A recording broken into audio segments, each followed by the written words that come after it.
Caros alunos do Colune, vamos trabalhar hoje o gênero biografia. A etimologia da palavra é bio, do grego vida, e grafia, também do grego escrita, ou descrição. Então, é uma escrita, uma descrição da vida. A biografia pode ser de um indivíduo vivo ou morto. Nós temos biografias, por exemplo, de Carlos Wizard Martins, dono do grupo Wizard, ex-dono do grupo Wizard. Nós temos do Roberto Carlos, vivos. E temos, por exemplo, do Ayrton Senna, que já morreu.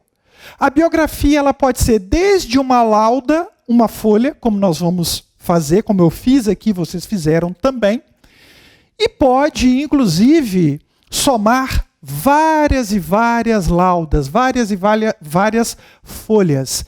Eu tenho uma biografia, por exemplo, a do Carlos Wizard Martins, que tem quase 300 páginas. Então, nós já percebemos que o tamanho não é o que define o gênero biografia. Ok? Vamos lá, então, ver o teminha direitinho e vamos ver o que eu fiz aqui. Ótimo! Meus queridos, gênero biografia. O tema proposto foi: redija um texto na forma de biografia. Ótimo. O biografado deve ser um membro da sua família. Escolha: irmão, tia, pai, avô, avó. Você é que escolhe. Eu, como gosto de escrever, fiz a minha biografia também. E quem eu coloquei? Meu pai. Meu pai já é falecido há 17 anos e, em memória dele, uma pessoa que eu tenho grande estima, eu fiz a biografia.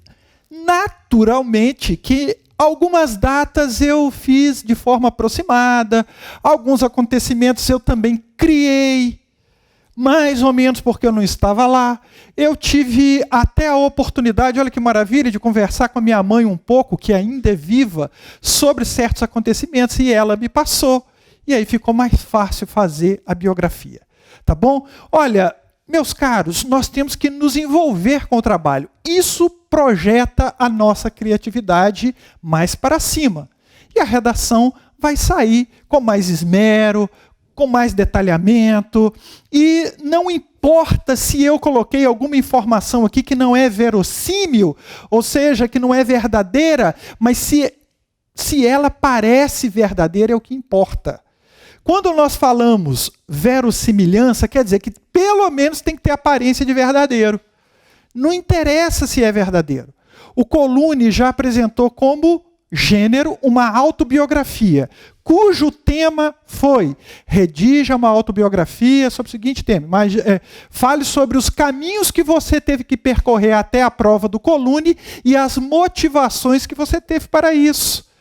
Então, se você saiu lá do Nordeste com a sua família e veio numa situação difícil, inventou isso, mas pareceu verdadeiro, ou seja, foi verossimilhante, é o que importa.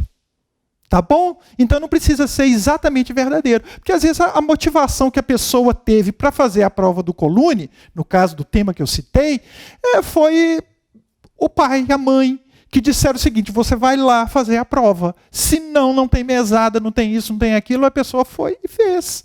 Mas ela não quer falar isso na prova, ela quer inventar alguma coisa. Pode, claro. Por quê? Quem corrige a prova não vai ligar para a casa dos alunos, dos estudantes, para saber se aquilo é verdade ou não. Entenderam? Então vamos lá. Veja bem, Senhor Olavo, : uma herança de luz. Então, somente lendo o texto todo é que nós vamos dar maior sentido ao título. Senhor Olavo, : uma herança de luz. Tranquilão? A biografia, invariavelmente, deve apresentar nome completo da pessoa, local e data de nascimento, os eventos principais da vida do biografado. Nós temos aqui um texto que materializa o gênero biografia, mas a tipologia de base é uma narração. A tipologia de base é a narração. Nós estamos num texto narrado. Tem personagem ou personagens, tem tem um enredo, tem tempo, tem espaço, tem conflito. É uma narrativa clássica, porém com algumas minúcias, com alguns detalhes, com algumas marcas linguísticas que fazem com que o texto seja do gênero biografia, conquanto ele seja, como o conto, como a fábula, como a parábola, também uma narrativa. Tranquilo? Então vamos lá na minha biografia, ou melhor dizendo, a biografia do meu pai. Olavo Basílio Vieira nasceu na pequena cidade de Ervalha, interior de Minas Gerais, em 1937. Básico. Filho de José Basílio Vieira e Maria do Rosário Vieira. Eu não preciso colocar irmãos aqui na sequência, mas eu posso colocar para lá, como vocês vão perceber. O menino se criou nas durezas de uma vida sem recursos financeiros e, por isso, teve que começar a trabalhar ainda criança. Seguiu a profissão de serrador de madeira, a mesma do seu pai, e, por isso, não teve tempo para estudar. Assim, abandonou a escola aos 14 anos e passou a viver exclusivamente para o trabalho, o que lhe permitiu conquistar uma profissão muito valorizada na época, a qual exerceu por toda a vida. Então, ele começou de menino e foi a vida inteira como um madeireiro. Tá? E era, sim, uma profissão muito valorizada naquele tempo. Hoje, para nós, já é algo anacrônico, ou seja, fora do tempo, mas conhecendo um pouco dessa realidade lá do passado, que eu já tenho 51 anos, nossa, ele era muito famoso pelo fato de ser um excelente profissional nesse ramo aqui, tá bom? Aos 16 anos, então, outro elemento muito interessante que a gente vai datando. Aos 16 anos, já era famoso na região por acumular habilidades diversas em sua profissão. Câmera. Sabia cortar árvores, empilhar toras no caminhão, transformar madeira em tábuas, caibros e pranchas, amolar serras e até assentar os grandes engenhos das madeireiras. A vida era dura, porém Olavo era forte e sonhador. 2 pontos. Queria montar sua própria serraria e formar uma família. Aos 20 anos, então 4 anos passaram, aos 20 anos a vida seguia em clima de normalidade, até que o pai foi vítima de um infarto fulminante. Após esse evento, ele e o irmão mais novo, Valmir Basílio, então aqui surge o irmão, os dois assumiram as despesas da pequena casa, onde podiam contar sempre com a presença terna da irmã e da mãe. Então já falamos do núcleo familiar. Eram essas pessoas. Em 1962, aos 25 anos, Olavo tinha casa própria e podia desfrutar de passeios em sua bicicleta novinha. Então era uma conquista para ele na época. Tá? Essas coisas eram muito diferentes daquilo que nós vivenciamos hoje. Gostava de assistir aos jogos de futebol no campo da cidade, evento que reunia centenas de pessoas aos finais de semana. Era o point. Em meio ao tumulto, havia uma bela moça que lhe chamou a atenção. Filha de um dos fazendeiros mais ricos da região, Joana Célia Godinho era linda e delicada. Foi amor à primeira vista. Em poucos meses, o casamento estava marcado. Então, veja bem, aqui eu já estou inserindo uma outra personagem. A questão de como ele ficou conhecendo a esposa, muito interessante. Se você errar, como aconteceu aqui, o casamento, basta você fazer um traço grosso na palavra, mostrando que você anulou. Cuidado para não colocar parênteses e deixar só com parênteses. Não pode. Parênteses também são sinais de pontuação. Se você colocar parênteses, você tem que riscar do mesmo jeito. Tá bom? Então, Olha só, foi amor à primeira vista. Em poucos meses o casamento estava marcado e só não ocorreu na data prevista porque seu irmão e companheiro de lutas, Valmir, eu tenho que repetir o nome, porque senão vai parecer que ele tem um outro.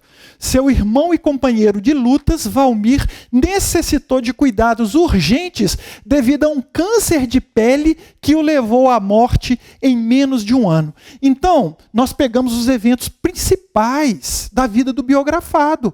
Seu nascimento, nós colocamos os pais, nós colocamos a profissão, nós colocamos aqui que ele se tornou hábil nisso.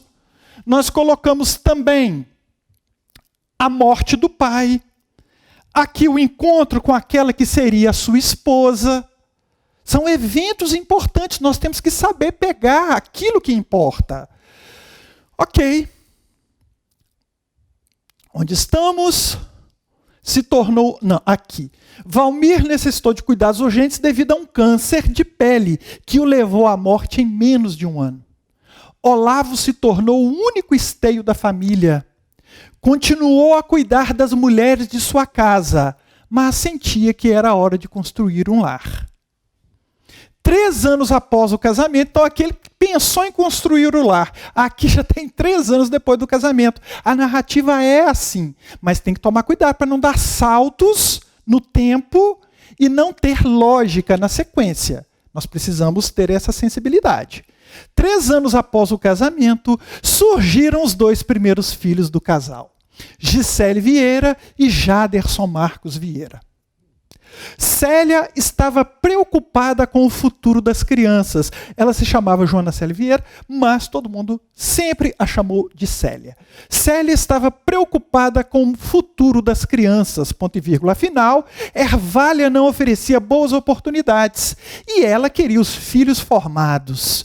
Ouviu falar de Viçosa, município a apenas 35 quilômetros dali. No ano de 1976, o senhor Olavo aceitou uma proposta de emprego na cidade universitária, colocou o pouco que tinha na boleia de um caminhão e recomeçou a vida morando de aluguel e vivendo de salário mínimo acrescido de algumas economias decorrentes da venda da antiga casa. Então vejam bem, se mudou é um evento muito importante. A mãe queria os filhos estudados, formados, muito bem. Então vamos nos mudar para Viçosa, é evento super importante. 8 anos depois, a vida financeira da família sofreu profundo abalo devido à desvalorização da profissão de madeireiro. Passou a ser muito pouco valorizada. Hoje quase que não é. E é nesse contexto que surgiu o 3º filho do casal, Fabrício Vieira.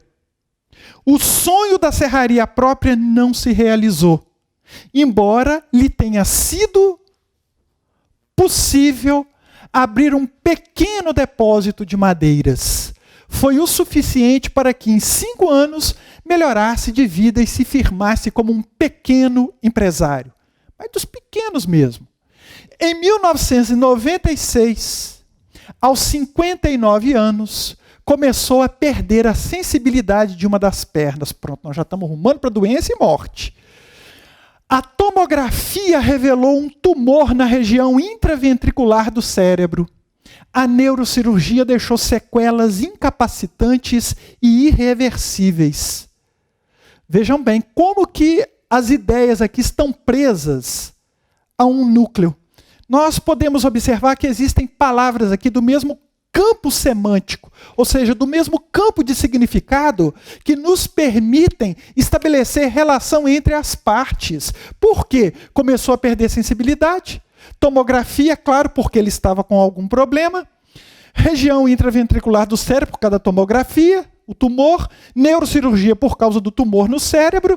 E aí nós temos condições de perceber a sequência, muito embora nós não tenhamos elementos de conexão, de coesão bem estabelecidos aqui. Tá? Isso também é muito interessante.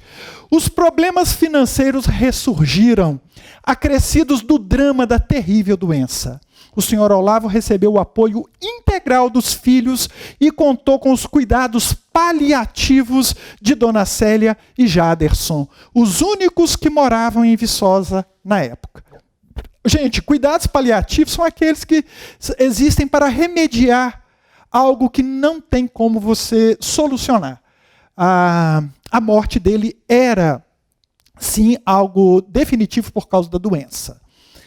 Em agosto de 2003, após quase 7 anos de dor e luta, Olavo Basílio Vieira, aí coloca o nome todo de novo, Olavo Basílio Vieira morreu em sua casinha simples, na presença da esposa e do filho. Em uma tarde de segunda-feira, desculpem, eu li aqui com a pausa errada. Vamos de novo. Em agosto de 2003, após quase 7 anos de dor e luta, Olavo Basílio Vieira morreu em sua casinha simples, na presença da esposa e do filho, em uma tarde de segunda-feira, aos 66 anos de idade. Deixou uma herança incalculável de paciência, resignação, honestidade e trabalho que jamais se perderão. Acabou a nossa biografia. É assim que se faz. Então, se você ler várias vezes o texto que eu mandei, os prints do quadro, assistir a esta aula com seriedade, mais de uma vez, é claro, você não terá dificuldade de guardar o tipão desse gênero. Entenderam? E, olha, não é um negócio seco. Simplesmente com datas jogadas ali, os acontecimentos e ponto final, não. Tem que ter leveza, tem que ter um pouco de poesia, de sensibilidade, que se adquire na prática. Se eu não tivesse tido o interesse de fazer essa aula, ou de fazer essa redação, não teria saído. Deixa, eu vou fazer, eu tenho que fazer, vou mostrar para os meninos qualquer coisa e tal. Não. Eu quis fazer, eu me motivei para fazer, eu busquei as informações para apresentar para vocês e para mim mesmo, porque eu tenho que me superar, tanto quanto cada um de vocês tem que se superar também. Então eu busquei as informações, eu fiz, eu refiz, como toda a redação que eu envio para vocês. Isso me torna melhor, claro, claro. Meus caros, escrita não tem um limite máximo. Nós podemos transformar a escrita em arte. Eu sei que não é o objetivo de vocês, mas para fazer uma boa prova no Colune e depois no Enem ou qualquer concurso, qualquer universidade, vocês precisarão ter uma excelente escrita.